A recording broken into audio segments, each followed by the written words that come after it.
بسم اللہ الرحمن الرحیم۔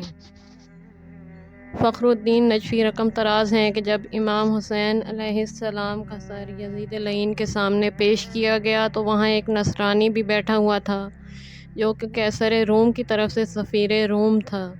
جب سفیر روم نے امام علی مقام کے سر اطہر کو دیکھا تو وہ دھاڑیں مار مار کر رونے لگا۔ وہ اتنا رویا کہ اس کی داڑھی اس کے آنسوؤں سے تر ہو گئی۔ اس نے کہا، یزید سن، حضرت رسول اکرم صلی اللہ علیہ وآلہ وسلم کی حیات طیبہ میں تجارت کیا کرتا تھا اور سلسلہ تجارت میں مدینہ منورہ گیا اور میرے دل میں خواہش پیدا ہوئی کہ میں حضور اکرم صلی اللہ علیہ وآلہ وسلم کو کوئی اچھا سا تحفہ پیش کروں۔ میں نے حضرت کے صحابہ سے پوچھا کہ تمہارے نبی کو کیا چیز زیادہ پسند ہے؟ صحابہ نے مجھے بتایا کہ آپ کو خوشبو زیادہ پسند ہے۔ چنانچہ میں نے کستوری کی کچھ مقدار اٹھائی اور حضرت کی خدمت میں بطور تحفہ پیش کیا۔ اس دن آپ ام المومنین ام سلمہ کے گھر میں تشریف فرما تھے۔ جب میں نے آپ کے چہرہ اطہر دیکھا تو بے ساختہ آپ کی محبت میرے دل میں گھر کر گئی، اور جب میں نے تحفہ پیش کیا تو آپ نے فرمایا، یہ کیا ہے؟ میں نے عرض کی، یہ میری طرف سے ایک حقیر سا تحفہ ہے۔ آپ صلی اللہ علیہ وآلہ وسلم نے مجھ سے پوچھا، تیرا نام کیا ہے؟ میں نے عرض کی، میرا نام عبدالشمس ہے۔ آپ نے فرمایا، یہ مشرکانہ نام ہے، میں تمہارا نام عبدالوہاب رکھ رہا ہوں۔ اگر تم اسلام قبول کر لو تو میں تمہارا ہدیہ قبول کروں گا۔ اس وقت میرے دل نے گواہی دی کہ یہ وہ نبی ہے جس کی حضرت عیسیٰ نے ہمیں بشارت دی تھی۔ چنانچہ میں نے اسلام قبول کیا اور بعد ازاں اپنے وطن روم آ گیا۔ میں نے اپنے اہل وطن سے آج تک اپنے اسلام کو مخفی رکھا ہوا ہے، البتہ میرے 5 بیٹے اور 4 بیٹیاں مسلمان ہیں۔ جس دن میں حضرت صلی اللہ علیہ وآلہ وسلم کی زیارت کی تھی اور میں آپ کی خدمت میں بیٹھا ہوا تھا، اس وقت حسین علیہ السلام کا بچپنا تھا۔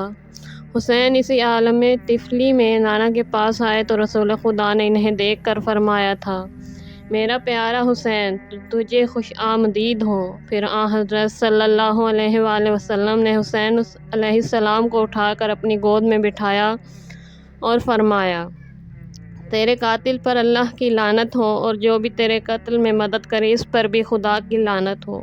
یہ کہہ کر نبی اکرم صلی اللہ علیہ وآلہ وسلم بے ساختہ روئے۔ دوسرے دن میں مسجد نبوی میں حضرت کے پاس بیٹھا ہوا تھا کہ حسن و حسین علیہ السلام دونوں مسجد میں آئے۔ حسین نے اپنے نانا سے کہا، نانا جان، ہم دونوں نے آپس میں کشتی کی لیکن کوئی بھی کسی پر غالب نہیں آیا۔ اب آپ فیصلہ کریں کہ ہم میں سے زیادہ طاقتور کون ہے؟ نبی اکرم صلی اللہ علیہ وآلہ وسلم نے فرمایا، تمہیں کشتی کرنا زیب نہیں دیتا، تم جاؤ اور تختیاں لکھو، جس کا خط زیادہ اچھا ہوگا وہی زیادہ طاقتور ہوگا۔ یہ سن کر دونوں بچے چلے گئے اور انہوں نے تختیوں پر ایک ایک سطر لکھی اور تختیاں اٹھائے ہوئے رسول خدا صلی اللہ علیہ وآلہ وسلم کی خدمت میں حاضر ہوئے۔ نبی اکرم صلی اللہ علیہ وآلہ وسلم نے کچھ دیر تک حسنین علیہ السلام کی تختیوں کو دیکھا اور فرمایا، نور چشم بیٹو، اپنے والد علی مرتضیٰ کے پاس جاؤ، وہی تمہارا خط دیکھ کر فیصلہ کریں گے۔ دونوں بچے اپنے والد کے پاس گئے۔ میں نے اپنے قیام مدینہ کے دوران سلمان فارسی سے تعلقات قائم کر لیے تھے۔ میں نے سلمان سے پوچھا کہ سناؤ، شہزادوں کی تختیوں کا کیا فیصلہ ہوا تھا؟ سلمان نے مجھے بتایا کہ رسول خدا صلی اللہ علیہ وآلہ وسلم اپنے نواسوں کے دل کو توڑنا پسند نہیں کرتے تھے، اسی لیے انہوں نے کسی کے حق میں فیصلہ نہ دیا۔ اور پھر جب بچے اپنے والد کے پاس گئے اور ان سے کہا کہ نانا جان نے ہمارا کوئی فیصلہ نہیں کیا، انہوں نے ہمیں آپ کی طرف بھیجا ہے، اب آپ فیصلہ کریں کہ ہم میں سے کس کا خط زیادہ خوبصورت ہے۔ حضرت علی علیہ السلام نے سوچا کہ رسول خدا صلی اللہ علیہ وآلہ وسلم نے ان کا دل توڑنا پسند نہیں کیا۔ اگر میں نے کسی کے متعلق فیصلہ دے دیا کہ اس کا خط زیادہ اچھا ہے تو دوسرے بھائی کی اس سے دل شکنی ہوگی۔ یہ سوچ کر آپ نے فرمایا، میرے نور نظر، تم اپنی والدہ کے پاس جاؤ، وہ تمہارے درمیان فیصلہ کریں گی کہ تم میں سے کس کا خط زیادہ خوبصورت ہے۔ والد کا یہ فرمان سن کر حسن و حسین علیہ السلام اپنی والدہ ماجدہ کے پاس گئے اور ان کے سامنے اپنی تختیاں پیش کیں اور کہا کہ ہم نانا جان کے پاس گئے تھے لیکن انہوں نے کوئی فیصلہ نہ کیا، پھر انہوں نے ہمیں ہمارے والد کے پاس بھیجا لیکن انہوں نے بھی کوئی فیصلہ نہ کیا۔ ہمارے والد نے ہم سے کہا ہے کہ آپ دونوں اپنی والدہ کے پاس جائیں، وہ تمہارے درمیان فیصلہ کریں گی کہ تم میں سے کس کا خط زیادہ خوبصورت ہے۔